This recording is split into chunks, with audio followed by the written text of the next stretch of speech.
عليكم ورحمة الله وبركاته.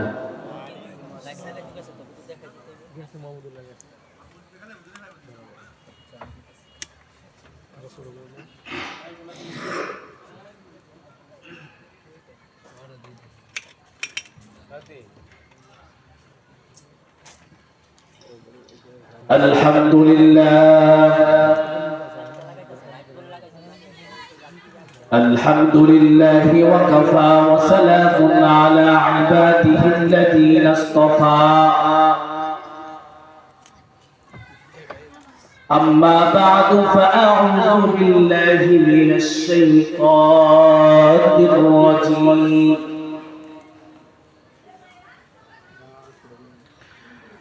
بسم الله الرحمن الرحيم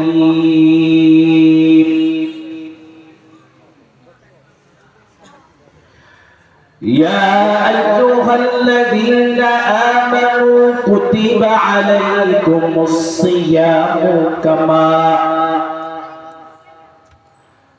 كتب على الذين من قبلكم لعلكم تتقون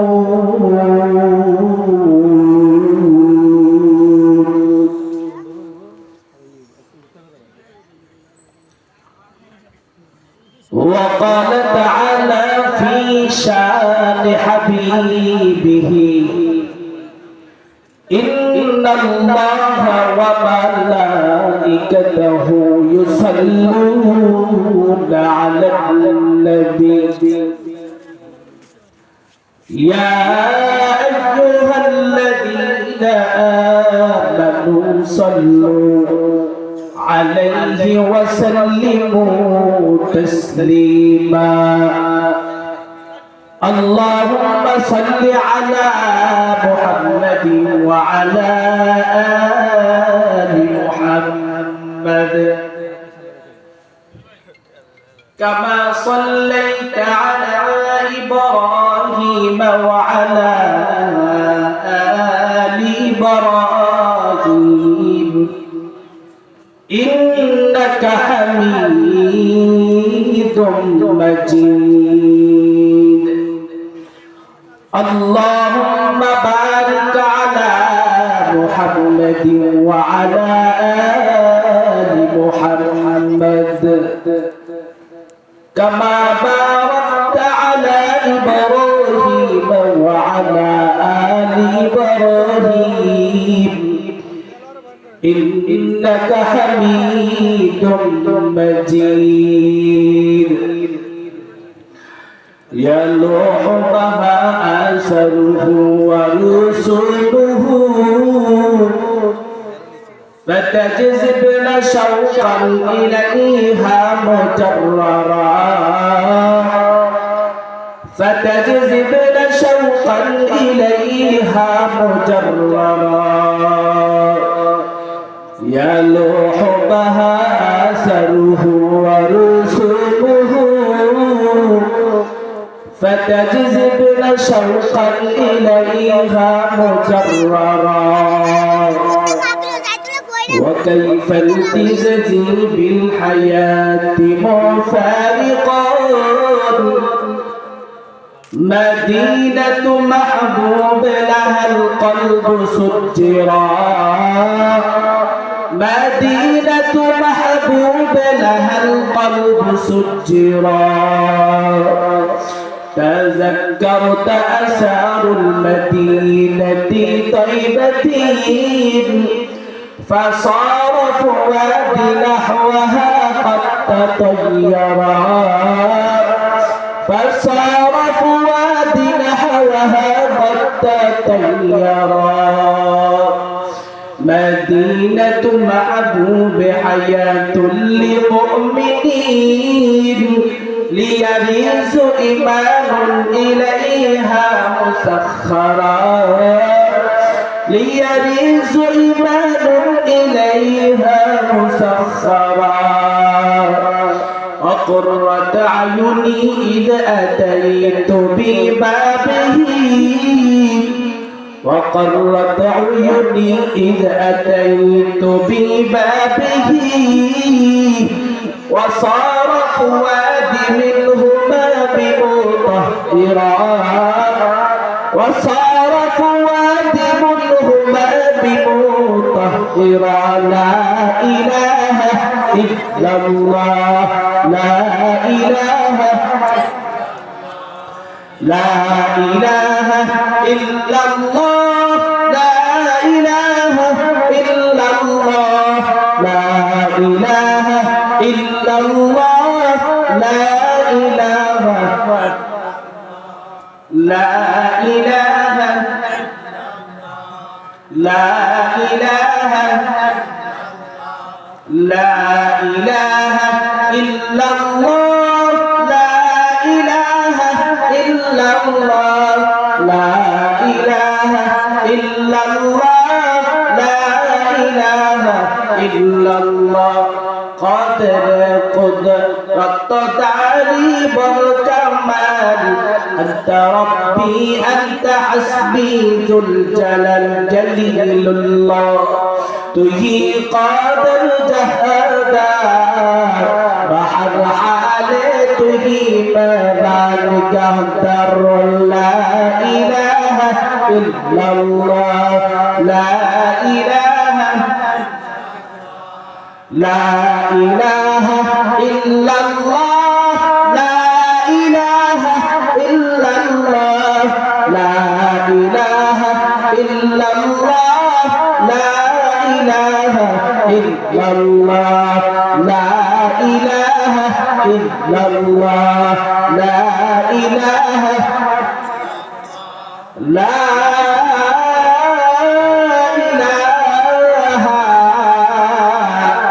إلا الله محمد رسول الله صلى الله عليه وآله وسلم سبحانك لا علم لنا إلا ما علمتنا إلا ما علمتنا إنك أنت العليم الحكيم رب اشرح لي صدري ويسر لي أمري واحلل عقدة من لساني يفقه قولي الحمد لله বাতাগাছি মধ্যপাড়া গাজীবাড়ি বাইতুল আকসা জামে মসজিদের উদ্যোগে আয়োজিত আজকের এই মাহফিলের সম্মানিত সভাপতি সাহেব ও পরিচালক বৃন্দ, উপস্থিত আমার সামনে সর্বস্তরের মুসলমান ভাইয়েরা এবং পর্দার অন্তরালে অবস্থানরত শ্রদ্ধেয়া সম্মানিতা মা ও বোনেরা, মহান তাবারাকা ওয়া তাআলার আলিশান দরবারে লক্ষ কোটি শুকর এবং সুজুদ যে মহান রব্বুল আলামিন অত্যন্ত দয়া করে মায়া করে মহব্বত করে আমাকে এবং আপনাদেরকে কোরআন হাদিসের দুটো কথা আমাকে বলার এবং আপনাদেরকে শোনার তৌফিক দান করেছেন। এই জন্য সকলে একবার কালিমাতুশ শুকর আদায় করে উচ্চ আওয়াজে বলি আলহামদুলিল্লাহ।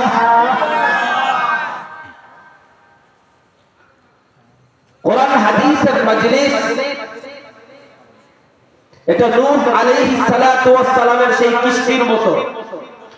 নূহ আলাইহিস সালাতু ওয়াস সালামের কিস্তির খবর জানা আছে। নূহ আলাইহিস সালাতু ওয়াস সালামের সেই কিস্তি, যেই কিস্তির মধ্যে, যেই নৌকার মধ্যে যারা অবস্থান করেছেন তাদেরকে আল্লাহ পাক মুক্তি দিয়েছেন।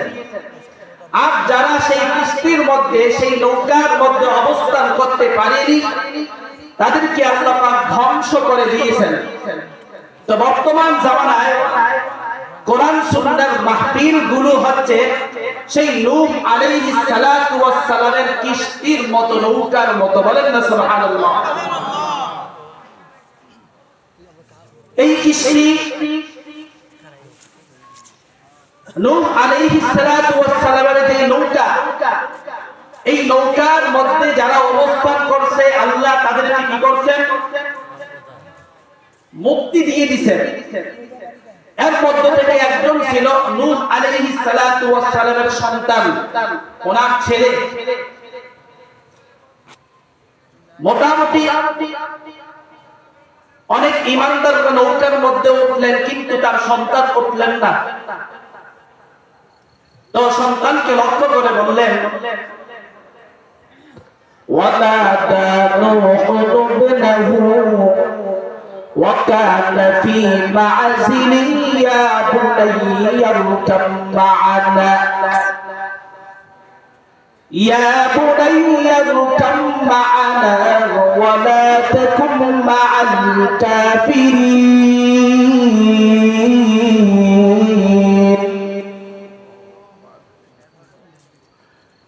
নূহ আলাইহিস সালাতু ওয়াস সালাম তার সন্তানকে বলল, তুমি কাফেরদের অন্তর্ভুক্ত হয়ে না, বরঞ্চ আমি যেই নৌকা নিয়ে আসছি এই নৌকার মধ্যে তুমি উঠে যাও। কিন্তু সে উঠল না, সে দূরে সরে গেল। বরঞ্চ সে কি বলল? قال سآوي إلى جبل يعصمني من الماء নূহ আলাইহিস সালাতু ওয়াস সালামের সন্তান বলল, আমি এমন একটি পাহাড়ের মধ্যে অবস্থান করব যেই পাহাড় আমাকে এই পানির বিপদ থেকে বাঁচাবে। কথা বুঝাইতে পারছি? قال سآوي إلى جبل يعصمني من الماء নূহ আলাইহিস সালাতু ওয়াস সালামের সন্তান বলল, আমি এমন একটি পাহাড়ের মধ্যে অবস্থান করব, ওই পাহাড় আমাকে এই পানি থেকে, আমাকে বন্যা থেকে আমাকে রক্ষা করবে। এটা কার কথা? নূহ আলাইহিস সালাতু ওয়াস সালামের সন্তানের। নূহ আলাইহিস সালাতু ওয়াস সালাম কি বললেন? قال لا عاصم اليوم من أمر الله إلا من رحم وحال بينهما الموت فكان من المغرقين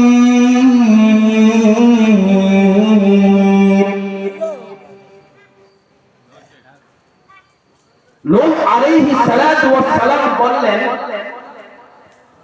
আল্লাহ পাকের আদেশ থেকে আজকে তুমি রক্ষা পাবা না। আজকের দিন আল্লাহ পাক যেই আদেশ করেছেন, আল্লাহ পাকের যেই হুকুম, এই হুকুম থেকে কেউ রক্ষা পাবে না। ইল্লা মান রাহিম, তবে ওই ব্যক্তি পাবে যার প্রতি আল্লাহ দয়া করেন, ইহসান করেন, সেই শুধু পাবে। এই কথাটা বলার সঙ্গে সঙ্গে وحال بينهما الموج فكان من المغرقين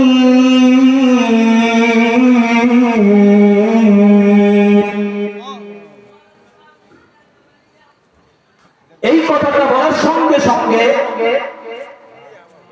নূহ আলাইহিস সালাতু ওয়াস সালাম আর তার সন্তানের মাঝখানে একটি পানির বিশাল বড় ঢেউ এসে সন্তানটাকে চিরতরের জন্য পানির মধ্যে ডুবাই দিল।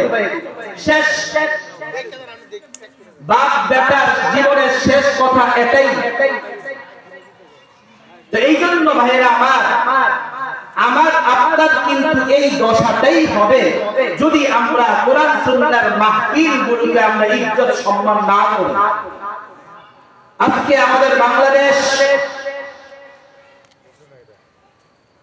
মোটামুটি মুসলমান রাষ্ট্র, যার কারণে আমরা এই কোরআন সুন্নাহর মাহফিল আমরা পাইতেছি।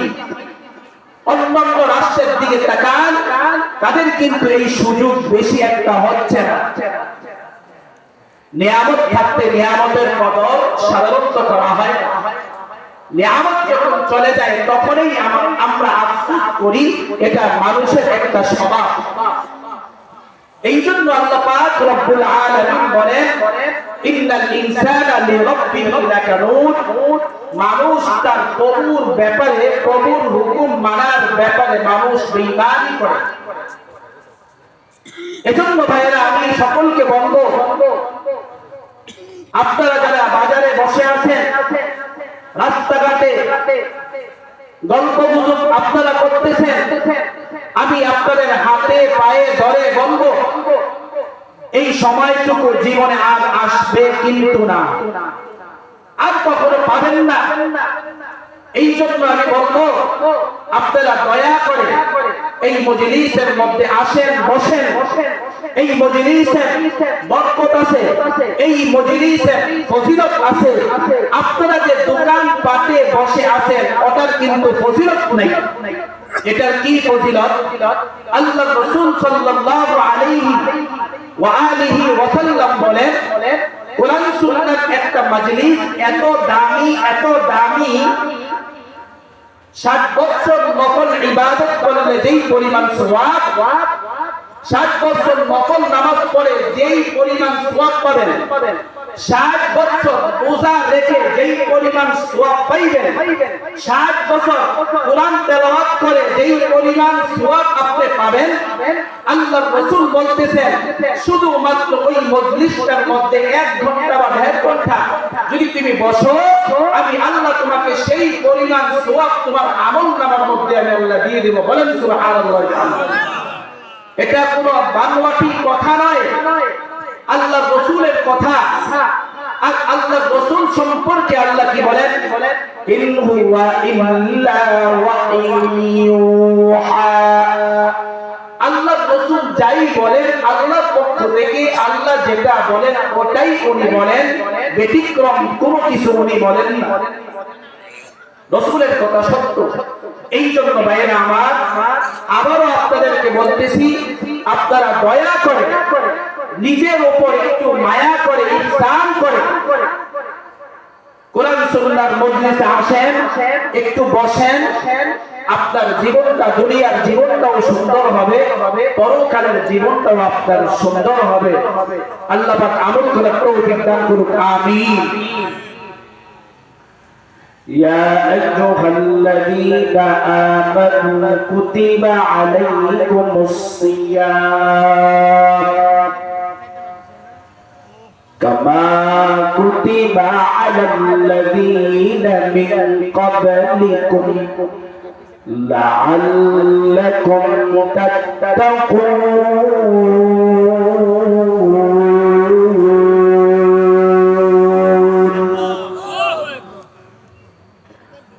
আল্লাহ তাআলা বলেন, হে নবীর উম্মত, কুতিবা আলাইকুমুস সিয়াম, তোমাদের উপর আমি আল্লাহ রোজা ফরজ করেছি।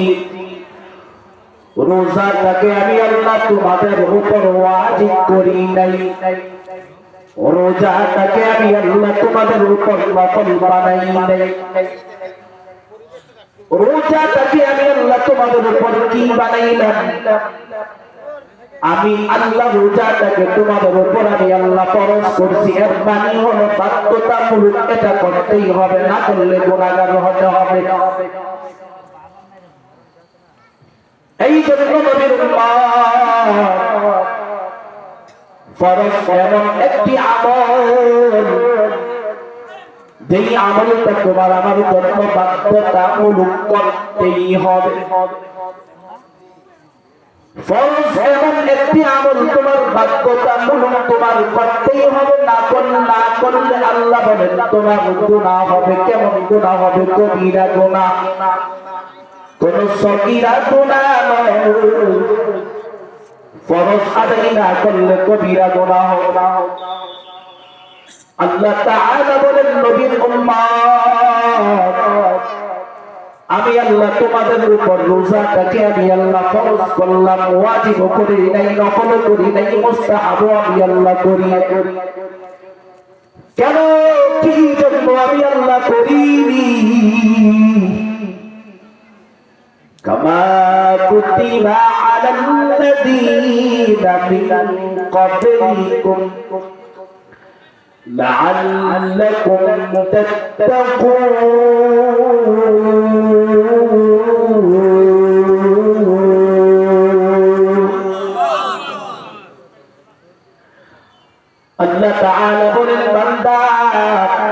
তোদের উপর আমি আল্লাহ রোজাটাকে আমি আল্লাহ ফরজ করছি কি জন্য জানো?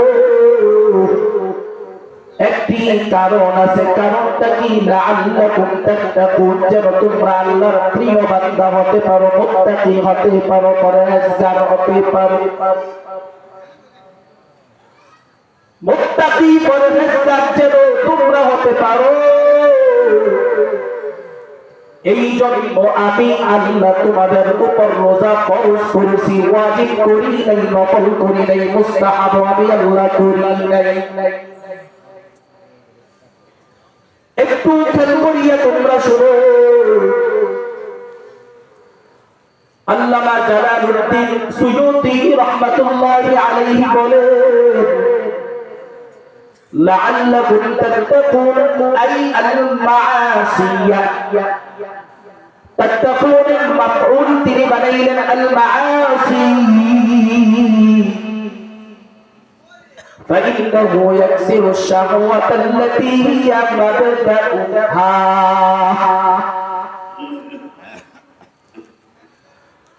আল্লামা জালালউদ্দিন সুয়ুতী রাহমাতুল্লাহি আলাইহি বলেন,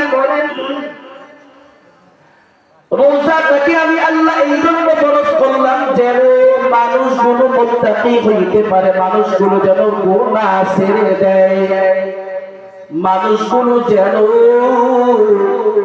গুনাহ থেকে বাঁচতে পারে। এই জন্য আমি আল্লাহ তাদের জন্য রোজা ফরজ করেছি। এটা হলো কোরআনের আয়াতের ডাইরেক্ট তরজমা।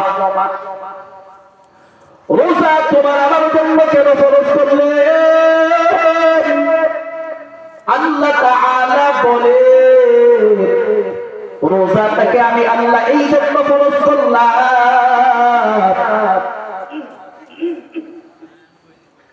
বান্দা তোমরা যেন গুনাহ থেকে বাঁচতে পারো। এই জন্য আজকে গুনাহের কারণে নিজের দিলের মধ্যে শান্তি নাই, পরিবারে শান্তি নাই, সমাজে শান্তি নাই, আছে?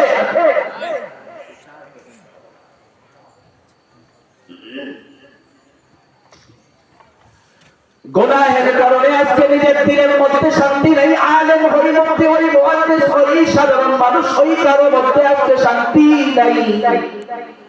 কেন? কি জন্য শান্তি নাই? শান্তি কেমন করে তোমার আমার মধ্যে আসবে? আল্লাহ বলেন, গোনা তুই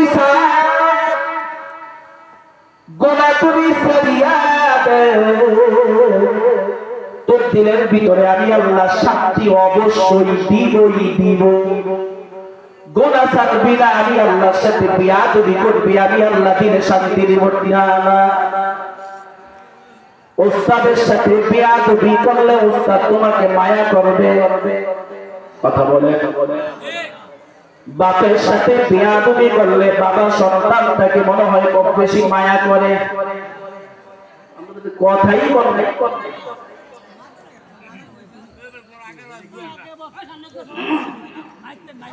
মার সাথে যদি সন্তান অপরাধ করে, সন্তান যদি মাকে গালি করে, মা অনেক খুশি হয়। আপনারা যদি কিছু বুঝেন না, আবার একটা কিছু বলবেন। সন্তান যদি মাকে গালাগালি করে, মা কি খুশি হয়? মা খুশি হয় না, মা অসন্তুষ্ট হয়। আল্লাহ বলেন, আমি আল্লাহর সাথে নাফরমানি তুই করবি, আর আমি আল্লাহ তোর দিলের মধ্যে শান্তি দিব, এটা কোশ্চিনকালেও হতে পারে না। কেন? কি জন্য হতে পারে না? আল্লাহ বলে, আমি তোর দিলের মধ্যে শান্তি দিব, শর্ত হলো তোর দিলের ভিতরে গোনাহ মুক্ত একটা দিল আমি আল্লাহ চাই, পবিত্র একটা দিল আমি আল্লাহ চাই। গোনাহ বান্দা কি যখন ছাড়বি, আল্লাহ বলেন, আমি আল্লাহ ওয়াদা দিলাম, আমি আল্লাহ তোকে মায়া করব। কেমন মায়া করব বান্দা? তোর যা কিছুর প্রয়োজন সবকিছু আমি আল্লাহ তোকে দিব। বলেন না সুবহানাল্লাহ?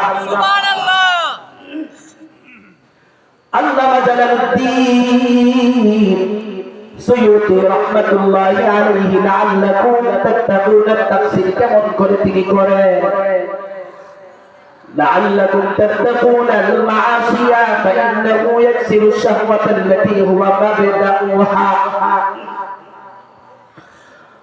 রোজা এমন একটি জিনিস রোজার মধ্যে আল্লাহ এমন ক্ষমতা রাখলেন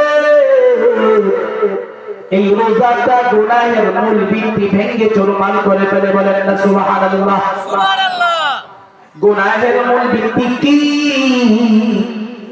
গুনাহের মূল ভিত্তি হলো কুকল্পনা কুজল্পনা মনে আসে না আসেনি আসে না আসে দিলে কুকল্পনা আসে কুচিন্তা আসে আল্লামা জালালউদ্দিন সুয়ুতি রাহমাতুল্লাহি আলাইহি বলেন لعلكم تتقون المعاصي فإنه يكسر الشهوة التي هي مبدأها রোজা তার মধ্যে আল্লাহ কেমন একটি ক্ষমতা কেমন একটি শক্তি রাখলে রোজা রাখলে গুনাহের মূল ভিত্তি কুকল্পনা ভেঙে চুরমার হয়ে যায় এই জন্য আল্লাহ রোজা তোমার আমার জন্য ফরজ করছে সুবহানাল্লাহ এটা হচ্ছে রোজা রাখার মূল পয়েন্ট মূল কারণ আলোচ্য বিষয় বাকি ওলামায়ে কেরাম যা বলে পরের স্তর কথা বুঝাইতে পারছি জি রোজা সে কি করে প্রত্যেকটা জিনিসের তার আসল একটি কাজ থাকে কি থাকে না থাকে রোজার মূল কাজ হলো গুনার প্রতি ঘৃণা সৃষ্টি করা এটা হলো কিসের কাজ রোজার কাজ গুনাহের প্রতি একটা ঘৃণা সৃষ্টি করাই আপনাকে দিবেই দেবে হুজুর কই দেয় না তো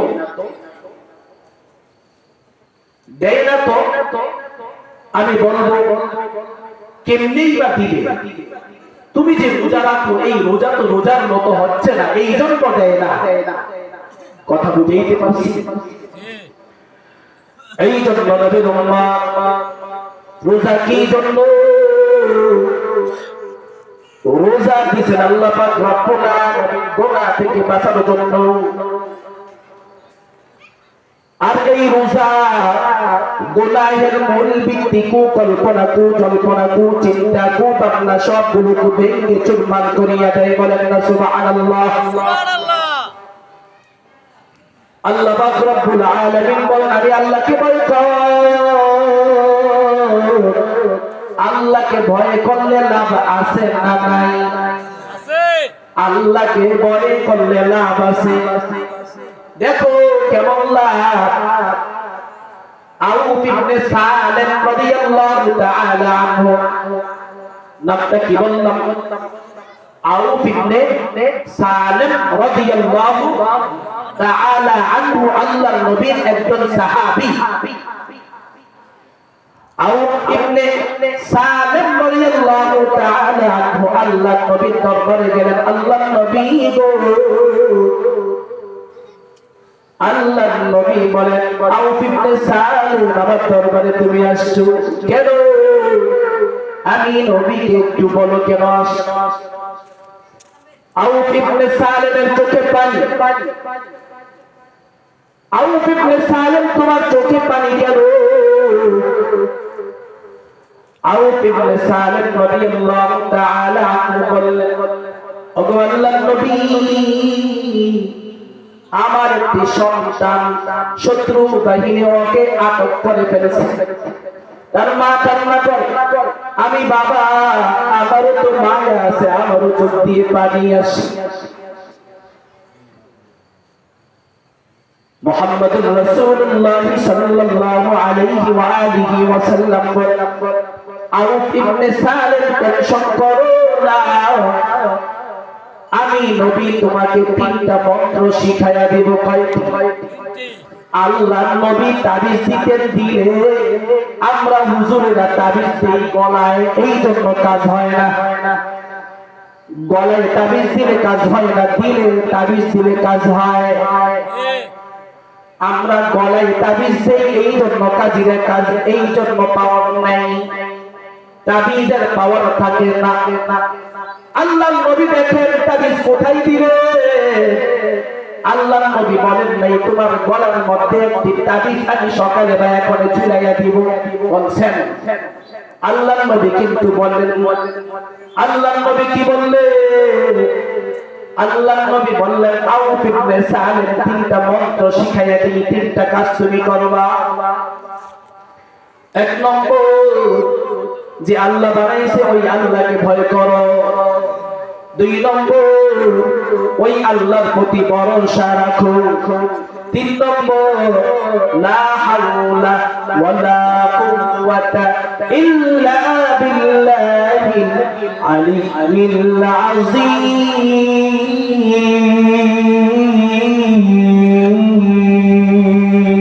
আল্লাহু আকবার। আউফ ইবনে সালেম তাবিজ কার কাছ থেকে নিছেন? তাবিজ কে দিলেন? মুহাম্মদ সাল্লাল্লাহু আলাইহি ওয়াসাল্লামের কাছ থেকে তাবিজ নিয়ে গেলেন, দৌড়াইয়া বাড়ি গেলেন। কি আনন্দ, কি খুশি। বিবির কাছে গেলে কিছুক্ষণ আগে চোখে পানি ছিল, মুখের মধ্যে হাসি। বিবি বলতেছে কেন তুমি হাসতেছো? আউফ ইবনে সালেম বলতেছেন আমার নবী তাবিজ দিলেন তিনটা। আমার নবী কি শুনেছি? আমার নবী তাবিজ দিলেন তিনটা। কয়টা? আমার নবী তাবিজ দিলে তাবিজটা দিতে দেরি কিন্তু মনের মধ্যে ধাক্কা লাগছে, তাবিজের কাজ হয়েই যাবে। বলেন না সুবহানাল্লাহ। কেমন ছিল বিশ্বাস? হে নবীর উম্মতের দল, একটু খেয়াল করে একটু শুনুন। কেমন ছিল সাহাবায়ে কেরামের বিশ্বাস? সাহাবায়ে কেরামের বিশ্বাসটা কেমন ছিল? স্বামী স্ত্রী দুইজনে মিলে আমল করা শুরু করিয়া দিলেন। আমলটা কি? লা হাওলা ওয়ালা কুওয়াতা ইল্লা বিল্লাহ। হুজুর আমরাও তো লা হাওলা বলি, কই কোনো কাজ হয় না। কেমনে কাজ হবে? লা হাওলার আগে দুইটা শর্ত রয়েছে। এক নম্বর, গুনাহ ছাড়তে হবে। গুনাহ ছাড়েননি তো গুনাহ না ছেড়ে যদি লা হাওলা হাজারবার করেন কাজ হবে না।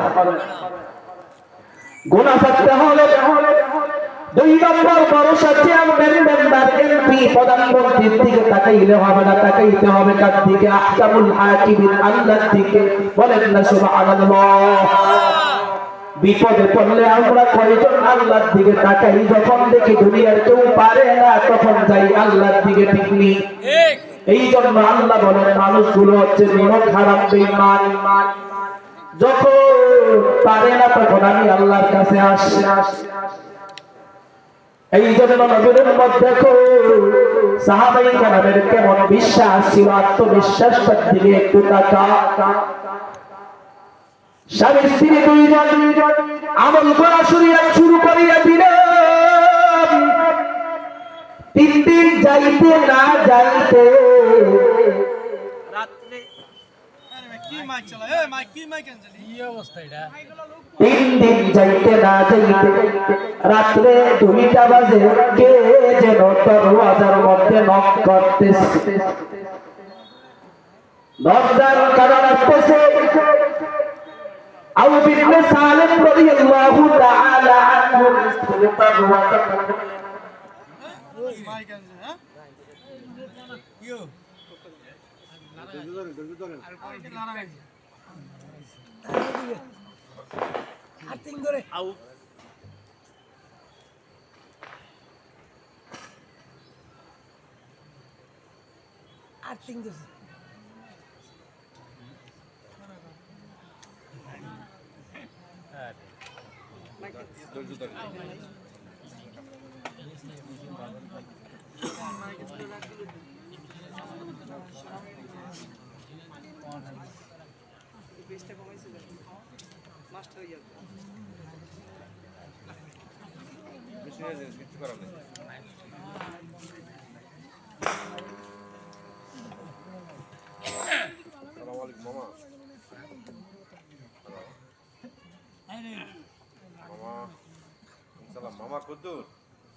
আউফ ইবনে সালেম রাদিয়াল্লাহু তাআলা আনহুর স্ত্রী দরওয়াজাটা খোলার পর দেখলে তার সন্তান দরওয়াজাটা নক করলো।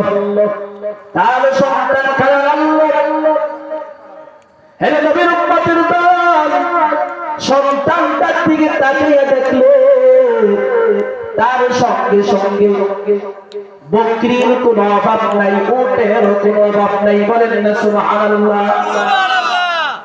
আউফ ইবনে সালেমের স্ত্রী বলল, বাবা তোর সাথে গায়ে তো বকরি, তোর সাথে গায়ে তো।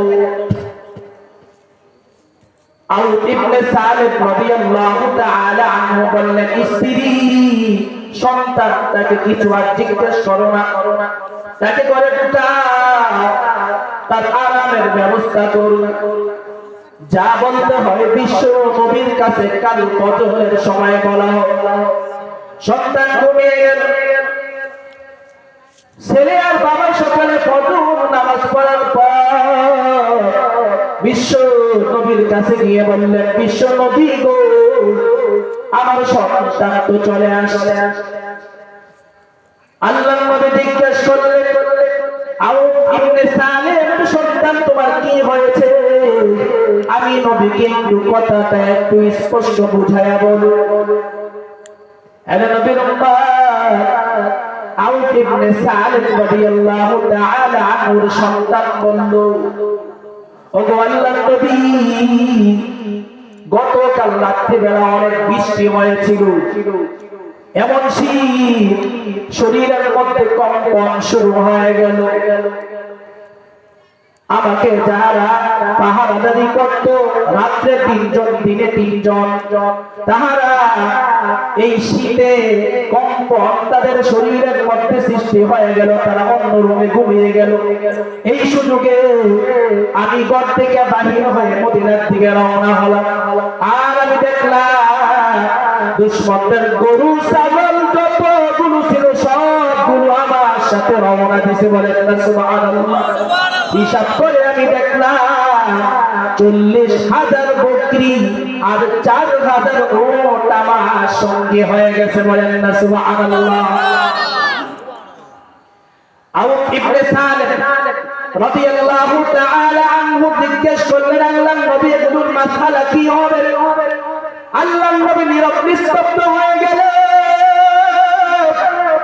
আল্লাহর নবী নীরব কেন? আমি একটু আগে বলেছিলাম, ওয়ামা ইয়ানতিকু আনিল হাওয়া ইন হুয়া ইল্লা ওয়াহয়ুন ইউহা। আল্লাহর নবী নিজের মন গড়া কোনো কথা বলেন নাই, অপেক্ষায় আছেন কার জিবরাইলের। বলেন না সুবহানাল্লাহ।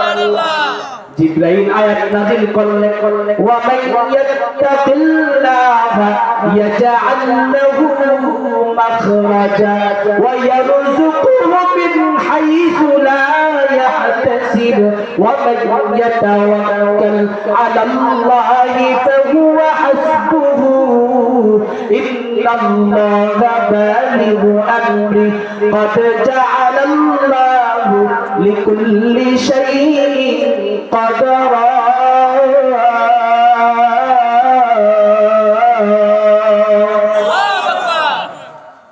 আউফ ইবনে সালেম রাদিয়াল্লাহু তাআলা আনহুর সন্তানের বেলায় আয়াত নাযিল হলো, মান ইয়াত্তাকিল্লাহ। আল্লাহ তাআলা ঘোষণা করেন, যে ব্যক্তি আল্লাহকে ভয় করে, আল্লাহ বলেন আমি তার বিপদ থেকে উদ্ধার হওয়ার জন্য যেই কোনো ব্যবস্থা আমি আল্লাহ করিয়া দেই। আউফ ইবনে সালেমের জন্য আল্লাহ পাক, আউফ ইবনে সালেমের সন্তানের জন্য আল্লাহ পাক একটা ব্যবস্থা করলেন। কি করলেন না? এর নবীর উম্মত কেমন ভাবে আল্লাহ করলেন? রিজিকের কোনো অভাব নেই। এরপর আল্লাহ বলেন, ওয়া ইয়াত্তাকিল্লাহা ইয়াজআল লাহু মাখরাজা ওয়া ইয়ারযুকুহু মিন হাইসু লা ইয়াহতাসিব। ওখান থেকে আটক জায়গা থেকে বাইর হওয়ার ব্যবস্থা আল্লাহ পাক করলেন কি করলেন না? শুধু কি এতটুকু শেষ নাকি রিজিকের ব্যবস্থাও করলেন? কেমন রিজিক? সুসম্মানের সহিত জেলখানা থেকে বাহির করলেন। আবার আল্লাহ পাক খুশি হয়ে কি করলেন? 40,000 বকরি আর 4,000 উট তাকে আল্লাহ পাক তার সঙ্গী বানাইয়া দিলেন। ভয় কাকে করবে? প্রধানমন্ত্রীকে ভয় করলে কি 40,000 বকরি পাবেন? 4,000 উট পাবেন? কেন ভয় করেন? কিছুই তো পাইবেন না। যদিও আশা করেন বোকামি ছাড়া কিছু না। আল্লাহ বলে আমি আল্লাহর কাছে চাই ইবনে সালেমের সন্তানের বেলায় আমি আল্লাহ যেই ব্যবস্থা আমি আল্লাহ করলাম, আমি সেই আল্লাহ তোদের বেলাও আমি আল্লাহ করবো। বলেন সুবহানাল্লাহ। আল্লাহকে ভয় করলে ক্ষতি না লাভ? আল্লাহর উপর ভরসা করলে ক্ষতি না লাভ? লা হাওলা ওয়ালা কুওয়াতা ইল্লা বিল্লাহ বললে ক্ষতি না লাভ? কেমন লাভ? জেলখানা থেকে উনি ছুটেও আসলেন ফ্রি হিসাবে। ফ্রি কি পাইলেন? 40,000 বকরি আর 4,000 উট উনি ফ্রি পেয়ে গেলেন। ওটা কি শুধু ওই সাহাবায়ে কেরামের জন্য সীমাবদ্ধ না? আমার আপনার জন্য ওটা ঘটবে যদি আমরা এই 3টা গুণ অর্জন করতে পারি। 1 নম্বর ভয় কাকে করব? আল্লাহকে। 2 নম্বর ভরসা কার উপর? আল্লাহর উপর। 3 নম্বর বেশিরভাগ আমরা এই দোয়াটাই পড়ব, লা হাওলা ওয়ালা কুওয়াতা ইল্লা বিল্লাহিল আলিয়্যিল আযীম।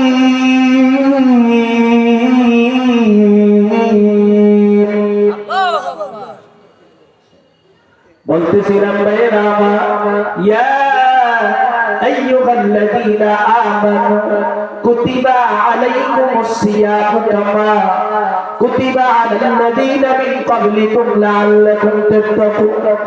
আল্লাহ তাআলা বলেন ইমানদারগণ, আমি আল্লাহ তোমাদের উপর রোজাটাকে আমি আল্লাহ যে ফরজ করলাম কি জন্য জানো? গুনাহ থেকে বাইচে থাকার জন্য। আর আউফ ইবনে সালেমের সন্তানকে আমি আল্লাহ যেমনি রিজিক দিছি ওরকম ভাবে আমি আল্লাহ তোকে রিজিক দেওয়ার জন্য আমি আল্লাহ তোর উপর রোজা ফরজ করেছি। সুবহানাল্লাহ। রোজা রাখবো? রোজা রাখলে কি স্বাস্থ্যের ক্ষতি হয়? স্বাস্থ্যের ক্ষতি হয় না। রোজা রাখলে দুনিয়াতেও অনেক লাভ আছে। কেমন লাভ? রোজা রাখলে হজম শক্তি বাড়ে। ডাক্তারের কাছে যাওয়ার প্রয়োজন আছে না নাই? যাবেন, এটা নবীর সুন্নাহ। হে নবীর উম্মত, আল্লাহ পাক তোমার আমার জন্য এমন বিষয় নির্ধারণ করছে যেটা আখিরাতে উপকার, দুনিয়াতে উপকার। হে নবীর উম্মত, রোজা যদি রাখো হজম শক্তি ভালো হবে। বলেন না সুবহানাল্লাহ। রোজা রাখলে ওজন কমে, ওজন যদি বাড়ে রোগ চতুর্দিক দিয়ে আসে, ঠিক নেই? যার ওজন বেশি তার রোগ বেশি, আবার যার ওজন একেবারে কম তারও রোগ বেশি। যার ওজন মিডিয়াম তার রোগ কম। এরকম ভাবে রোজা রাখলে দুনিয়াতে লাভ, পরকালে কি লাভ? এটাই বলে আমি আমার বয়ান শেষ করে দেব। রোজা রাখলে কি লাভ? রমজানের রোজা তুমি যদি রাখো, যদি পড়ো, আল্লাহ বলেন জীবনের সমস্ত গুনাহ খাতাগুলো আমি আল্লাহ চিরতরের জন্য মাফ করিয়া দেব। সুবহানাল্লাহ। রাখবেন নি রোজা? কে কে রাখবেন? হাত তোলেন তো। আল্লাহ পাক আমাদের সকলের হাতগুলো কবুল আর মঞ্জুর করুন, আমিন। আল্লাহ পাক রব্বুল আলামিন আমার জবান দিয়ে যেই কথাগুলো বাহির করাইছেন, এই কথাগুলোর উপর প্রথমে আমাকে নিজে এবং আপনাদের সকলকে আমল করার তৌফিক আল্লাহ দান করুন, আমিন। ওয়া আখিরু দাওয়ানা আনিল হামদুলিল্লাহি রাব্বিল আলামিন।